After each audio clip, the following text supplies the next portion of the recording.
YouTube. I'm Brendan, and this is Andrew. We are the Optimistic Duo. And today we'll be discussing the terror bird. But this is Andrew's range of knowledge, so we'll let him do most of the talking. Alright?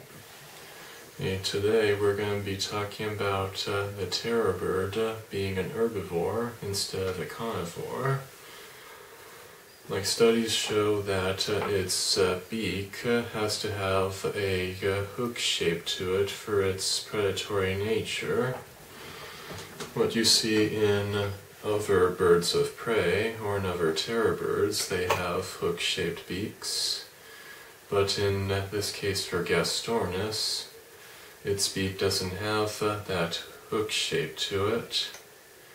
In other words, it's probably more for eating nuts, fruits, and other plants. And its beak could be powerful enough to break through a coconut.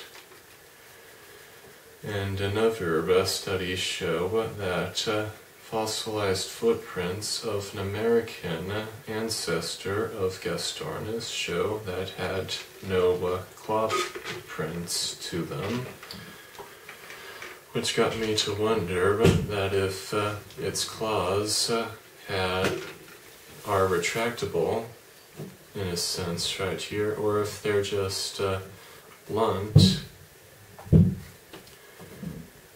Anyways, another studies show that the calcium isotope composition shows that Gastornis is herbivorous. But in other terror birds, such as Forest Ronchus, it is a pure carnivore, and it lived with some furious competition with saber-toothed cats such as Smilodon. Right. And Gastornis lives at a time called the Eocene epoch, and Forest Ronchus lives on the Paleocene epoch. And the prey that Gastornis probably would have preyed on is a cat-sized ancestor to the horse called Propaleotherium. For those of you that didn't know, Propaleotherium probably had claws instead of hooves.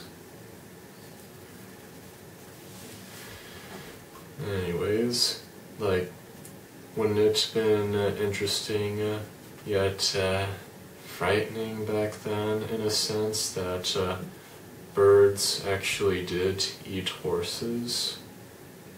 Oh yeah.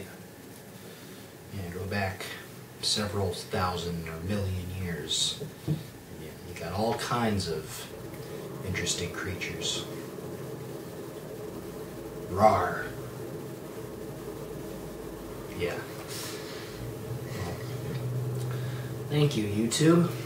I'm Brendan. And I'm Andrew. We are the Optimistic Duo. See you all next time. And don't forget to like, comment, and subscribe. Do that, please.